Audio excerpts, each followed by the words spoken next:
ನಮಸ್ತೆ ಸ್ನೇಹಿತರೆ, ನಾನು ನಿಮ್ಮ ಅವಿನಾಶ್ ಆರಾಧ್ಯ. ಶ್ರೀ ಕಾಳಿ ಮಾತಾ ಜ್ಯೋತಿಷ್ಯ ಯೂಟ್ಯೂಬ್ ಚಾನಲ್ಗೆ ಸ್ವಾಗತ ಸುಸ್ವಾಗತ.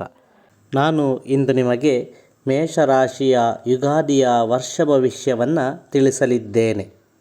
ಮೇಷರಾಶಿಗೆ ಅಶ್ವಿನಿ 4 ಪಾದ, ಭರಣಿ 4 ಪಾದ, ಕೃತಿಕಾ 1 ಪಾದ ಸೇರಿ ಮೇಷರಾಶಿಯಾಗುತ್ತದೆ. ಮೇಷರಾಶಿಯವರಿಗೆ ಶುಭ ವಾರಗಳು ಭಾನುವಾರ, ಮಂಗಳವಾರ, ಗುರುವಾರ. ಶುಭ ದಿಕ್ಕು ದಕ್ಷಿಣ. ಶುಭ ಸಂಖ್ಯೆ 1, 2, 3, 9.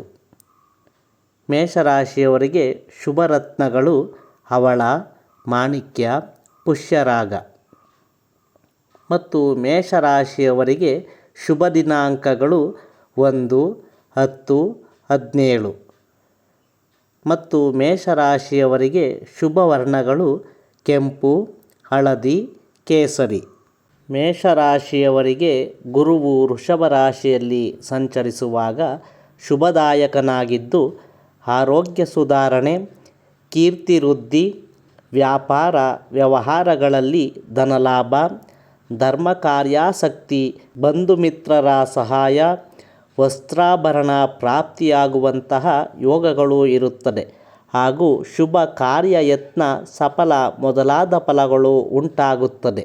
ಮೇಷರಾಶಿಯವರಿಗೆ ಗುರುವು ಮಿಥುನ ಮತ್ತು ಕಟಕ ರಾಶಿಯಲ್ಲಿ ಸಂಚರಿಸುವಾಗ ಮನಸ್ಸಿಗೆ ನಾನಾ ರೀತಿಯಾದ ಚಿಂತೆ, ಕೆಲಸ ಕಾರ್ಯಗಳಲ್ಲಿ ಅಡಚಣೆ, ಬಂಧು ಮಿತ್ರರ ಮನಸ್ತಾಪ, ಮನಸ್ಸಿಗೆ ಬೇಸರ, ವಿರೋಧಿಗಳಿಂದ ಕಿರುಕುಳ ಉಂಟಾಗಬಹುದು.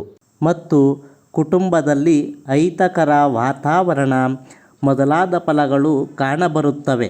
ಮತ್ತು ಮೇಷರಾಶಿಯವರಿಗೆ ಶನಿ ಮೀನರಾಶಿಯಲ್ಲಿ ಸಂಚರಿಸುವಾಗ ವೃತ, ತಿರುಗಾಟ, ದುಷ್ಟಜನ ಸಹವಾಸ, ಯತ್ನ ಕಾರ್ಯ ವಿಘ್ನಗಳು ಆಗುವಂಥದ್ದು ಮತ್ತು ಬಂಧು ಮಿತ್ರರ ವಿರೋಧಗಳು ಕಂಡುಬರುವಂಥದ್ದು ಇರುತ್ತದೆ.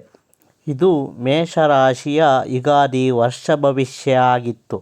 ಇನ್ನಷ್ಟು ಮಾಹಿತಿಗಳನ್ನು ತಿಳಿದುಕೊಳ್ಳಲು ನಮ್ಮ ಶ್ರೀ ಕಾಳಿ ಮಾತಾ ಜ್ಯೋತಿಷ್ಯ ಯೂಟ್ಯೂಬ್ ಚಾನಲನ್ನು ಸಬ್ಸ್ಕ್ರೈಬ್ ಮಾಡಿ, ಲೈಕ್ ಮಾಡಿ, ಶೇರ್ ಮಾಡಿ.